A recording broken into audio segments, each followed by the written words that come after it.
Hey, good morning. All right, just wanted to share some flight planning. I'm moving a spray plane across the country. It's only halfway across the country, Omaha into the Sacramento area. It's 1,337 miles.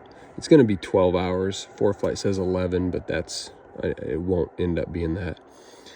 So there's some unique challenges with a spray plane where they're slow, and in the Turbine AgCat, you're always out of fuel.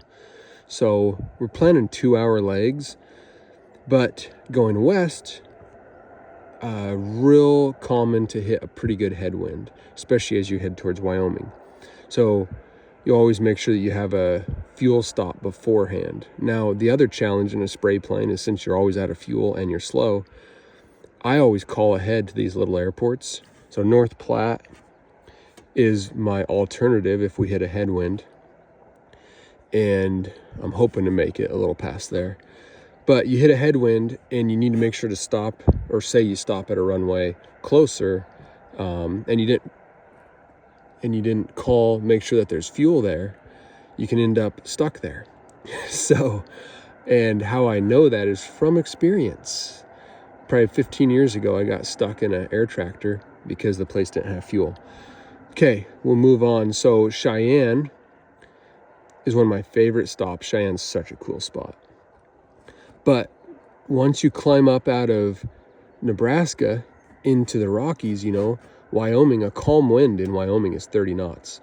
So then that really, really reduces your distance, your leg distances in a spray plane.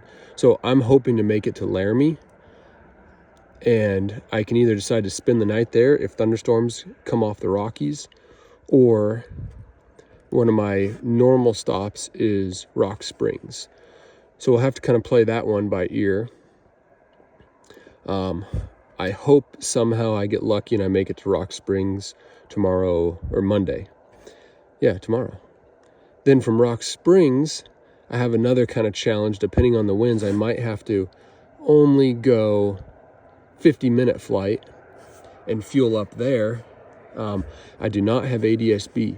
And so you can see I kind of have to go around Salt Lake City, around those restricted areas, and to Wendover. Wendover is a real good stop. They will hot fuel you. That's the other thing. You have to call these airports and make sure that they'll hot fuel you, because shutting down, it's not the end of the world, but it's just a pain in the butt. And so I try to stop at self-serve pumps. Okay, so Wendover might have to get fuel. It's just going to depend on what the winds are doing between Salt Lake and Battle Mountain. Okay, Battle Mountain, I have a good friend there, and I'm going to call him this morning. I bet he'll show up and help me fuel there. And that's always kind of nice to have someone hold the hose and just kind of help out. So I hope to leave in the dark from Wyoming. The goal is to beat the sun to 10,000 feet when you're doing a cross country. Obviously, if the clouds are high enough.